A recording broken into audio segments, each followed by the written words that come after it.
Hi, everyone. Today's topic is generalized end-to-end Python and neuroscience workflows on a compute cluster.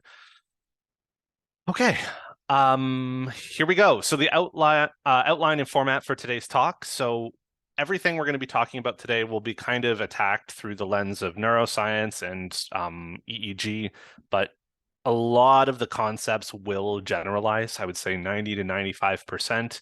And these are questions that I'm posing to you that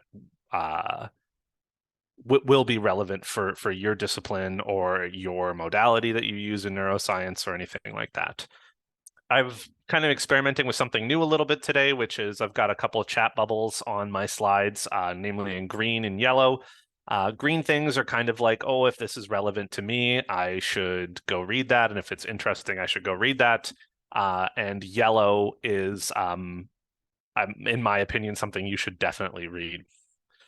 Okay, so my email will be in the upper hyperlink there. There's going to be open questions at the end. I'm sure we'll have lots of time, so please save up your questions and don't be shy. Lastly, there's our help address, because a few times throughout the talk, I hint that it would be a good idea to send a ticket into support and get some consultation if you're stuck on things. Okay, so let's jump right in. And the first question I'm kind of posing to everyone here, either a student or a PI, is what does the average researcher get asked to do? What does a thesis project look like for some sort of first year MA or MSc or PhD student in a brand new lab where they don't really know anybody or they don't really even know where to begin, right? It's a tough position to be in, especially if you're at a new institution and you don't know anybody and you don't have past relationships to leverage for people to help explain things, right? But I like to think of most research projects kind of in this bolded line I have here, which is take this thing, change it, mix it up a little bit, do something a little bit different, and then get it back to me. That's kind of what your supervisor asks you to do, right? But something that's often kind of overlooked is what effect does that have? How much complexity does that one little bit of change introduce? Does it take something that used to run on your laptop in an hour, 10 hours to do? Does it take it from requiring 8 gigs of memory to 100? These are questions that you're not always ready to answer, and maybe you don't even know what I'm talking about yet, and I'm hopefully going to point you in the direction of resources for that. Another thing is, and this is especially true of neuroscience that I've found lately, is a lot of people come from the background of psychology, and spoiler alert, in psychology, advanced data structures is not a mandatory course, and parallel programming is not a mandatory course. So you end up having a lot of people who really desperately need the skills to use an HPC cluster, but without the background to do it and without the safety net of being in a classroom to learn it, right? So it's a seemingly impossible problem for sometimes the average researcher to even begin acquiring the skills necessary to jump into using the cluster. Okay, but everyone here knows, the first thing that you should do is kind of like make a list and break down the problem and try and create a plan of attack. But like, how does that even work, right? Well, today we're going to focus on that plan of attack and that generalized plan of attack for everyone through this lens, which is specifically today's example. It is an oddly specific example because it is a real example and something that I've had to do in the last month or two. So it's a 70 subject EEG based data set. If you don't know what that means, it's we glue electrodes to your scalp and read the data in. In this particular case, there's 64 channels, 512 hertz, and a 3-hour duration. So that means each recording is 1 gigabyte. Okay. There's a potentially complex artifact detection procedure that's required as a result of this. And you're going to, as part of this, and what the researcher told me is they need to do something with the storage space because, every time they run things, they end up in a situation where, they're taking up more and more and more space on their local laptop. Okay, and a local laptop is something I want to focus in on here and poke at a little bit. And it's my first green bubble here. The consider what the average thesis student's equipment is. I'm kind of basing my assumption here on what's called the Steam Hardware Survey. So this is a video game platform, but what it actually does is collect some interesting information on the hardware statistics of the average computer that has installed the software, okay? So if we can agree that the average gamer, has a slightly better desktop than usual, these statistics here should cause you to hesitate a little bit. So the average person has somewhere in the realm of 8 to 12 gigabytes of RAM and less than 6 cores on their laptop, right? So if you're a PI, you're definitely considering a workstation for the lab, a server for the lab, or something like that. Okay? And another assumption for this actual example is that processing time is specifically long but infrequent. So it's something you run once, and the analysis at the end is really what you're focusing on. Okay, awesome. So this is the first attempt at breaking the problem down. It's very, very generic. It's kind of step by step. So, number one, understand the problem and what you've been given and what you've been asked to do. So do a whole bunch of reading. Or if you're unlucky, you kind of have to begin from scratch and you can't work from an example. So you just, yesterday was Halloween. So, the very spooky thing of the empty Word document or the empty program, just having to start from scratch, very, very terrifying. Then you need to actually learn how to manipulate your data in the program and whatever software you're using. Then you need to actually make the change. You need to make sure it lines up with the previous research. It needs to execute. I've heard legends and stories, of course, of people saying, well, I just let my laptop run over the weekend and I don't use my laptop all weekend. And that's how I did my thesis research. Okay, that's not optimal. We want to get away from that. Okay, maybe that's good for if it's just an evening or a day, maybe 2 days maximum, but more than 3 days, that's definitely what we're here to avoid. Then you want to collect and actually get everything together and analyze these results. And of course, write at some point in there, right? You're a researcher, so at some point you have to crack open the Word document. Okay, so this is 100% a fractal of overwhelming complexity and effort. No matter which step you look at and where you are, the rabbit hole goes deep, right? And there's tons and tons and tons and tons of domain knowledge here of, like, depending on which subfield you're in, you need to worry about input file formats, which we'll talk about in the context of our example, or you need to worry about licensing for your software or any of these sorts of things, right? So this is very, very generic, and it's something that somebody might give you, and it can be a start and it can be a help, but there's this implication that the steps here are equal, but they're not, right? Everyone has a different set of skills. Everyone, is better at some things than others. So some people might be totally fine reading 50 papers and getting out everything they need from those papers and kind of building that, like, base of knowledge and going from there. Me, that wasn't me. I was better at just, collecting skills and getting good at working with the data, right? So the steps are not equal and they don't take the same amount of time. I just said that they imply you have a large portion of the required skills. It's way too broad. And kind of the most important thing here that I want to point out at, and if you're here in the context of I've heard about this cluster thing, or I'm using the cluster and I want some more information. This last sentence here is, that previous list doesn't actually ask you or prompt you the questions that you need to answer when it comes to running your research on an HPC environment, okay?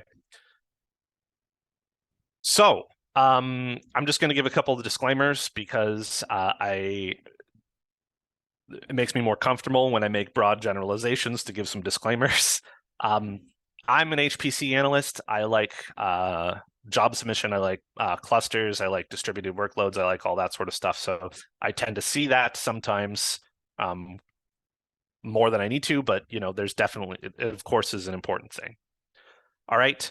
It is entirely possible you do not need an HPC cluster. It is entirely possible what you need is storage and backup or a cloud VM, and we do offer those services too through the Alliance.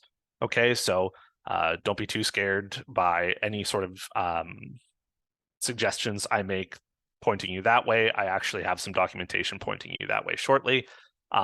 Another important thing, a cluster is fast because it can do many things at once. A cluster, Graham, Narval, Cedar, any of these systems are not necessarily going to set a land speed record for, running one single program.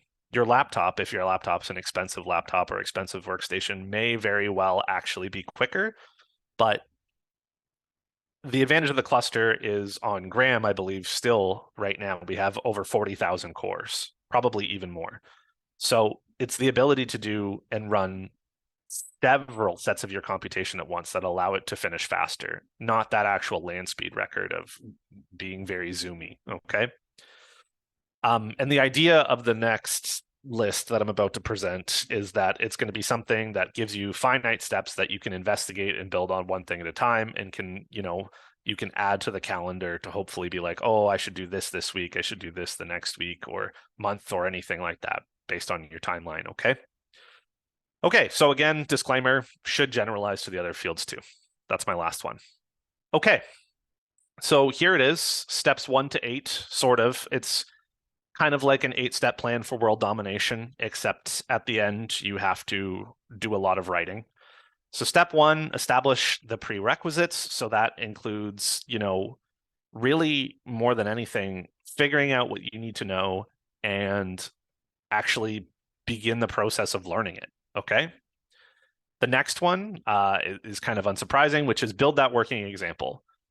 Just starting from wherever you start, either it's another tutorial or an empty document, very, very spooky, you need to build that working example. The next thing, and this is a very important step in my opinion, is profiling that example. We'll talk about what that means, but you need to know how that example actually behaves on your local setup or wherever you're running it, okay?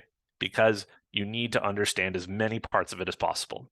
Next, running things remotely. I guarantee you, I will bet a significant amount of money that our cluster setups and how software works on them and these sorts of things work versus your local laptop are different.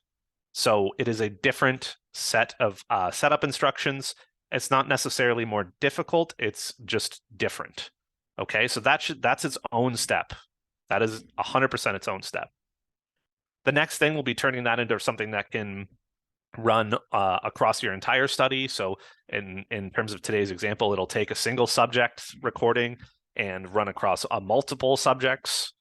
Okay, then we'll talk about deploying the code through a batch scheduler known as Slurm, monitoring that in terms of asking yourself questions about the performance and is it actually sufficient, and then lastly, collecting and analyzing your results and what you should be directed to if you've made it to that step, and hopefully we all make it to that step, right? So the same rough sections as before are totally present, but there's stricter goals. This is still fractal. Like there's 100%, a whole bunch of things under here that can take a long time depending on where you're at with your skill set. But there's more direct questions, and I'm going to hopefully point you in the direction of a lot of resources for you to start reading. Okay, so step 0, the hidden step. Okay, so fooled you, there's actually more. And this is the hidden step. All right, so the number one thing, and this is something that definitely your PI is going to tell you, but I'm going to tell you is also important, which is use Google Scholar or some other tool to go look at the recent publications in your field or the ones that are relevant to the research project that you've kind of decided on or have been assigned, and skim through them, look through the methods section. The results don't matter in this kind of thing so much, but look through the method section and figure out exactly what they're doing, write down those words, and try and follow up on them later as much as you can, okay? If there's a whole bunch of things and you're overwhelmed and you're not sure how to do this, 100% your local library at your institution's local library, like we have the Brock Library here in the tower on the hill, if you're familiar, they will totally be able to help you, and that's what they're there for. Okay, so we find those papers in common, we find those things in common, and yeah, read it. Crazy, right? It's entirely possible, at this point you go, oh, nobody else used a cluster or nobody else did these things. And, you know, maybe you don't. Maybe what you, again, you need is storage or a cloud or a web server instead. And that's where you should focus your efforts. And again, I'll direct you there. So for EEG and ERP studies specifically in the context of our example today, there's a textbook written by Stephen J. Luck. It's called An Introduction to Event-Related Potential Technique, second edition. Okay, so I have a hyperlink there in the yellow bubble. It should probably be green, not yellow. You don't need to read that if you're not into EEG and ERP things, but if you are, I cannot strongly recommend it enough. It's written in a very informational and casual tone, and with lots of kind of side stories about how things came to be, so you really get a good understanding of the field. Okay, so now we're at step one. All right, so the first step and the thing that I want you to think of in this step one is what is the roadblock? Okay, so what is preventing you from doing these sorts of things if it were to start? So you can talk to other people in your lab. If you have a large lab, you can talk to your supervisor. You can talk, not so much talk, but look at those publications and see if there's anything in there hinting you towards these things taking a long time.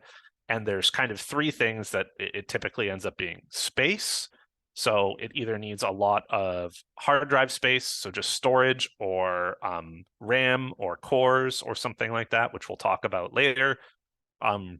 It prohibitively takes way too much time. So, you know, it could take 28 days to complete one simulation, and you can't give up your laptop for 28 days. Or complexity. You know, this is kind of a hidden one, I think, but some software is pretty difficult to install. So maybe that's something that we can help you with and get you up and running those simulations, okay? So here's the first link to the cloud things. But if through all of this and the prerequisites and you're at this step, what you really need is a single larger computer and it's doing one thing once, definitely go check out cloud and VM resources, okay? If it's, you know, more complicated than that in the sense of you're going to need to run multiple things at the same time to get your data in a reasonable amount of time, you're definitely back on the cluster track. And as such, you know, cluster use is really at its best for when you have a combination of all of these three things, okay? So more space and time than complexity, but a combination of all three is really where the cluster is at its strongest. Okay, so specifically for our example, the two main prerequisites we've extracted and I've extracted for you, if that's your field, is the bid specification. So this is the essentially just an imaging file format and suggestions for how to store your data such that other tools and anyone elsewhere in the world can read it in a consistent and easy to understand way. Okay, there's lots of tools out there for getting you into the bid spec, and yeah, it's some fairly light reading. For EEG and the things that I've done and your workflow, I strongly recommend M&E Python for reasons we'll get into. The tutorials are great. It's open source. Everyone is super responsive in that community. Okay. Awesome. So if you are brand new, if you've never seen anything like this before and you're overwhelmed, or you're passing this talk to somebody who is never, you know, touched a computer with programming in mind or anything like that, these three software carpentry classes, I guess lectures or whatever they would be called, are the number one way, I think, to kind of get your foot in the door. There's one here on the Unix shell that's going to cover all of your Linux stuff. It talks about file systems and paths. That's great. Version control with Git. Most fields have adopted Git, I think now. It's definitely out there in the neuroscience field. Everyone's using it. It is version control. Okay.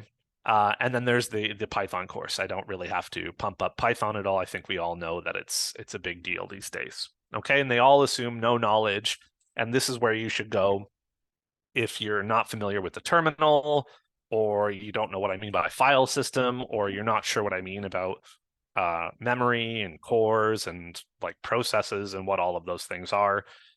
It's all in here, and this is where you should start, okay, to build up those requisite skills. Some stuff that didn't exactly fit on that slide that I want to draw attention to, especially in the context of an HPC cluster. Number one, the difference between cores and memory. That's covered in that Unix, the Unix shell thing in terms of processes and so on, okay? And also how to track them on your local setup. That's going to be something that will not generalize. Everyone's setup is different, so that's going to take you some Googling, or maybe even better, that's a great time to send us a ticket and we can help with that. Okay, another one here, Python uses virtual environments for managing conflicting dependencies. So this is just something we do on the cluster. It's something a lot of people do locally, myself included. I have a virtual environment for all of my EEG development, and I have one for basically everything else. And I keep them separate because there's some conflicts. Okay, and yeah, that's used pretty much everywhere. Okay, and another set of prerequisites that pops up fairly often when I give this talk, not this talk, but another type of new user talk is, can my software run on Linux? In general, the answer these days is yes, exactly in that tone. There's a lot of open science efforts, and Python runs totally fine on Linux. If your software doesn't run on Linux, probably what we need to do is open up a ticket and discuss these sorts of things, and you'll get routed to a domain expert. Mine's neuroscience and some AI techniques. If you're into chemistry or your physics, it'll get sent to someone with that in mind. Okay. Another thing is if it's open source. It's going to run, again, 99% of the time on our clusters, barring, of course, very weird corner cases. Okay. If not, it's a good ticket. So MATLAB, kind of famously, not super open source. We do support MATLAB, and we have ways to facilitate using licenses. Some of the clusters, you can just use MATLAB totally fine. So go investigate that if that's what you're into. If you're into engineering, ANSYS is a different situation with its license, and that's another thing that you should look on our wiki for. Okay, and I'll start linking wiki pages soon, so you'll see how to get there. Okay, if these are roadblocks, these kind of big things about like it needs to be on Windows, it's strongly licensed, my professor bought the license, and so on and so forth, it's probably time to consider a cloud solution, but the first step in that kind of chain is contacting us, and we can help you with that. Okay, so now into kind of what I think is the meat and potatoes of this, which is pointing everyone in the direction of some best practices and where to gather information, okay? And that is kind of being done in this building a working example phase. Okay, so there's tons of things. I can't specifically talk about your discipline and how you're supposed to develop, but the number one thing you need to do is get a single working version. If you can't do that locally, talk to your professor or talk specifically to us through a ticket, and we can talk about getting you set up with a development environment. Okay, but this is kind of the basic things that you should investigate. So I use VS Code every day. It has lots of great features. I've linked a webinar here by a colleague that explains its uses and how it interacts with our systems. I personally also really like Jupyter Notebooks. I actually use Jupyter Notebooks and Jupyter features inside of VS Code. Sometimes, I'm not today, but they're great. We support Jupyter on the cluster just as a module with some fancy things. That's part of the wiki here I've linked. There's Jupyter Hub, where we actually distribute kind of links to a notebook that you're interacting through your browser regularly. That's all explained there. The concept here to focus on is that the best thing you can do is find a body of work, either through some sort of open science published thing that's a requirement of a journal, and build from there. Okay, so in our specific case, what we have is we're going to be working with M&E Python. I think it's the best bet going forward. Runs great on Linux. Another thing that's great about it is community is very, very excellent. The tutorials are phenomenal. I would definitely take a look at that. Okay, just a side point there in the bottom right. If things start mentioning Docker, or you've seen Docker in the word containers or images or any of that sort of stuff, click that, go read. It's more complicated, but basically what it means is somebody has taken away all the effort of managing dependencies for you, which can often be a very good thing. Okay, so really quickly, I'll show you what my working example is. I believe I wrote this last week sometime. So this is me messing around with some filtering in a Jupyter notebook. I'm not going to demo so much the features, but I'm creating some virtual channels. I'm epoching the data. I can make this available later if people are interested. I'm doing some more abstract artifact rejection. I'm doing some logging, some other things I suggest. And lastly, we have these nice ERPs that I've generated. Okay, so this is what would be a single example. You've worked on one, piece, one atomic piece. You've processed one single subject. You've done one experiment. Okay, so that's your goal in this phase, is to build a single one of those. Okay, next most important part, besides of course getting the first thing running, is to profile that example. And what I mean by that is, so how much disk space did you use up by processing that file and saving it? How many files? That's a hidden one. Sometimes that's a consideration when you're looking at an HPC cluster. Okay, how much memory is used? That can be a hidden thing that's not considered in a lot of bioinformatics workloads. All of a sudden, as you crank up the complexity, you go from needing 16 gigs to 160 gigs very quickly. So being aware of that is important. How much runtime is expected? Like, does this take 5 days? Does it take 10 days? Does it take 5 minutes? Like, what does it actually look like when I run this? Okay, and so building a set of these kind of statistics is typically known as profiling, and there I've linked a talk where I kind of go over some profiling tools. Okay, so some specific non-profiling things to consider that I think are kind of part of it. Okay, so how many runs do you need to do? If you're kind of in the social science adjacent thing, or adhering to that normal distribution stuff, okay, do 30 or 35 runs or 100 or something, that's fine.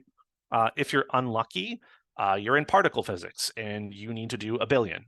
Okay, and so that vastly changes how you need to approach the next following steps. Okay, and how often do you need to rerun this analysis, right? If you're in the sort of field where somebody's going to ask you, yeah, but what if every time you present your data, you need to program your generalizable examples with that in mind, okay?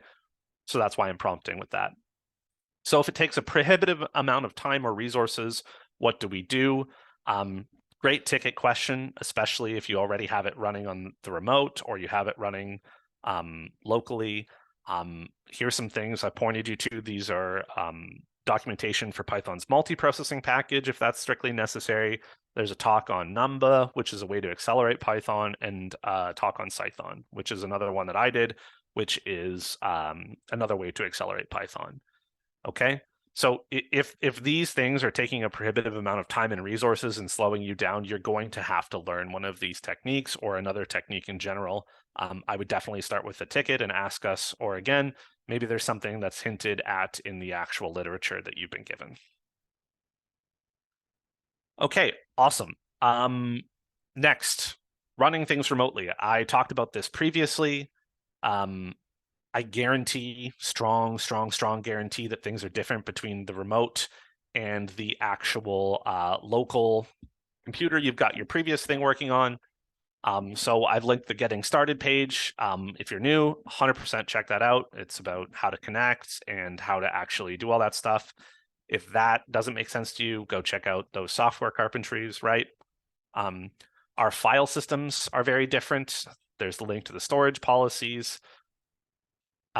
Please make particular effort to match versions, because we all know that between versions, things and behavior changes, okay? Another further guarantee, Python on our clusters is different than your local system. Guaranteed, okay?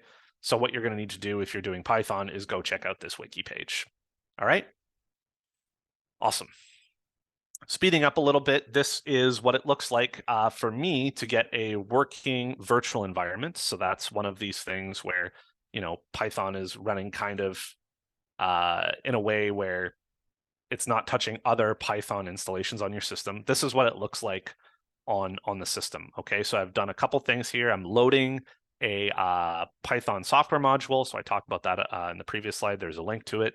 I'm building a virtual environment. I'm activating it. I'm installing MNE. I'm installing MNE bids.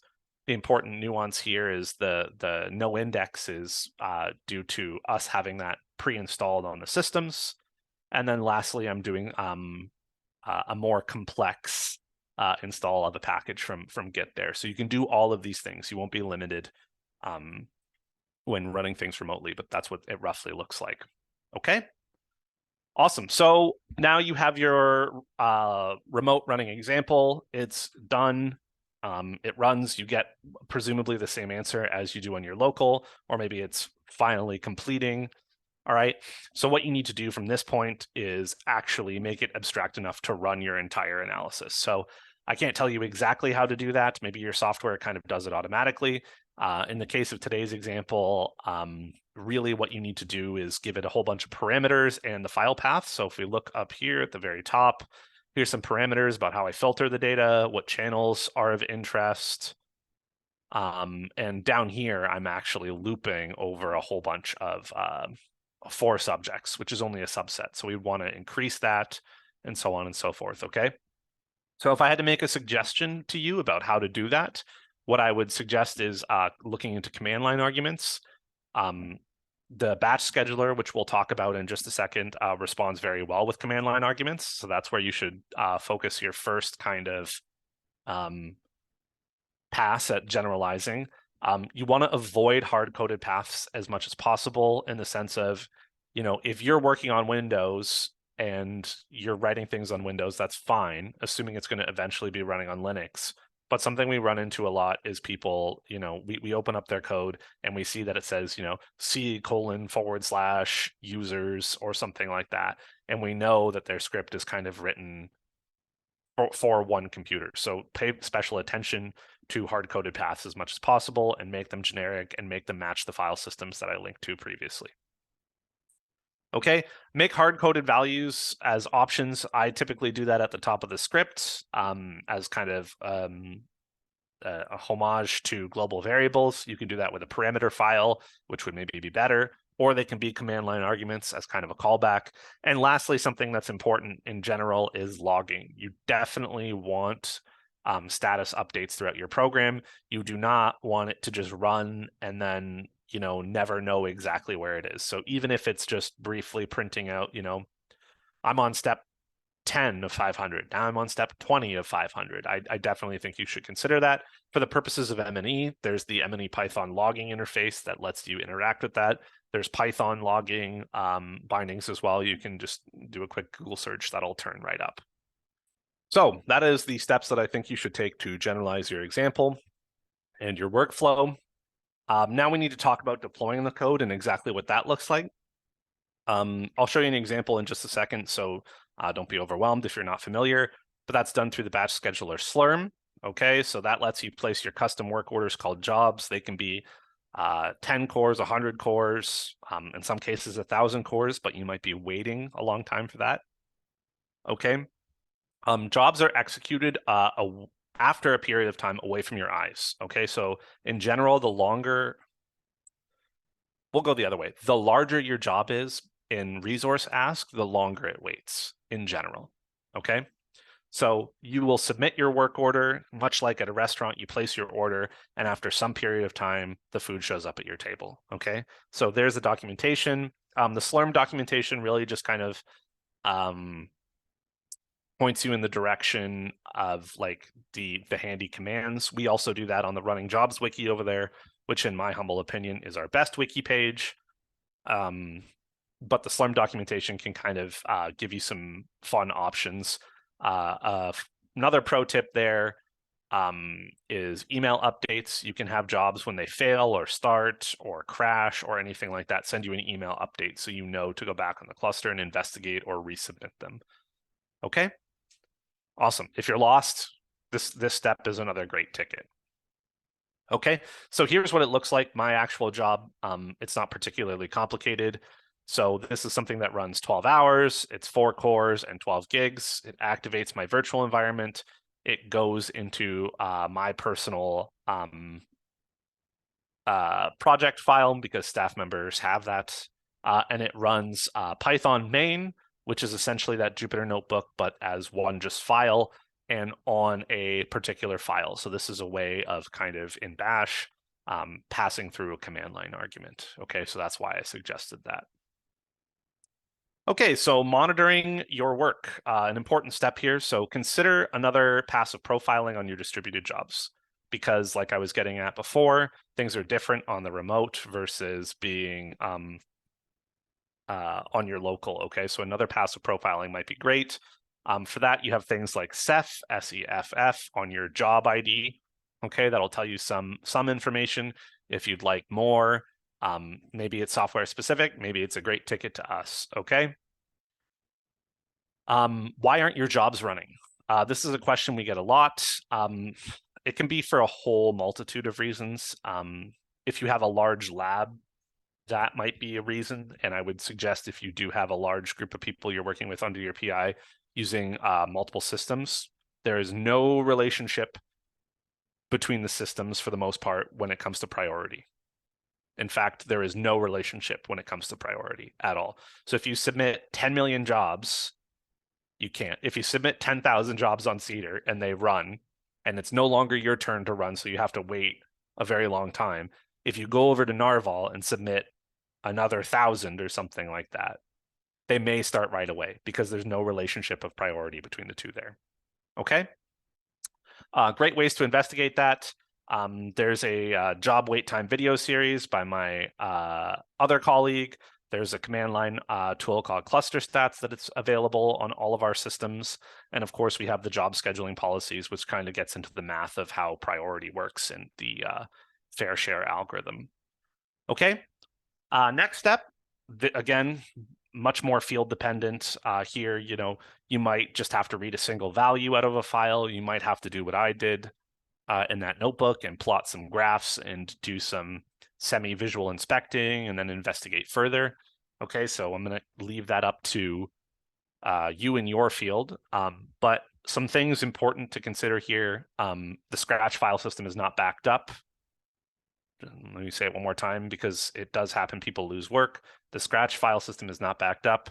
Move the important results of your simulations and experiment to the project file system. Okay, and so we have a note here on transferring data. If you need to download a whole large amount of things to your local laptop for analysis, or you need to upload even as part of an earlier step, you should definitely check out Globus. And for our example of collecting and analyzing the results, we have Python.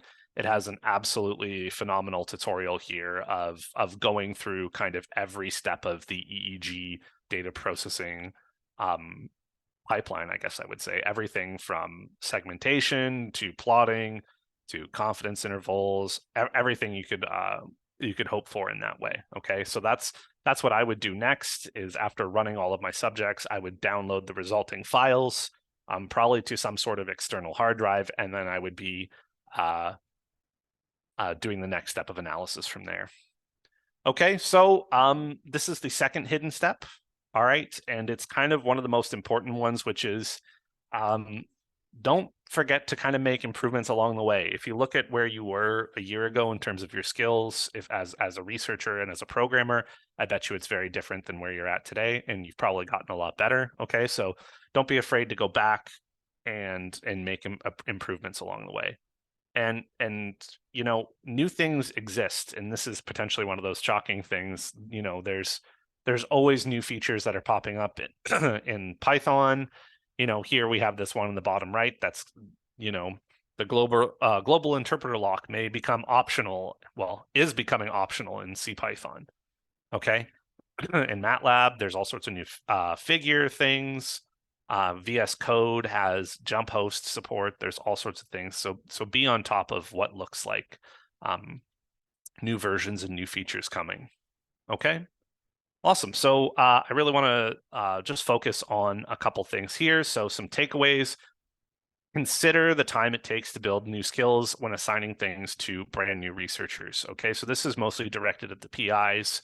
It takes time to learn how to code, and then it takes time to write the code, and then it takes time to refine that code to make it usable for your next students. Okay, so give them time for every step along the way there. Refining your workflows and scripts is an iterative process. Just as I mentioned, there's learning, writing, and refining. Okay, that's true for every step in this process of where it's prompting you with these questions. Okay, and none of these steps take the same amount of time and effort depending on where you come from and your actual discipline. Okay. Last but not least, if you're interested in these kind of generalized workflows and tools for the perspective of neuroscience, I definitely suggest you take a look at CBrain and EEGNet and things like Loris, because they do a really, really, really excellent job of abstracting away a lot of the complex things that you may have to learn there.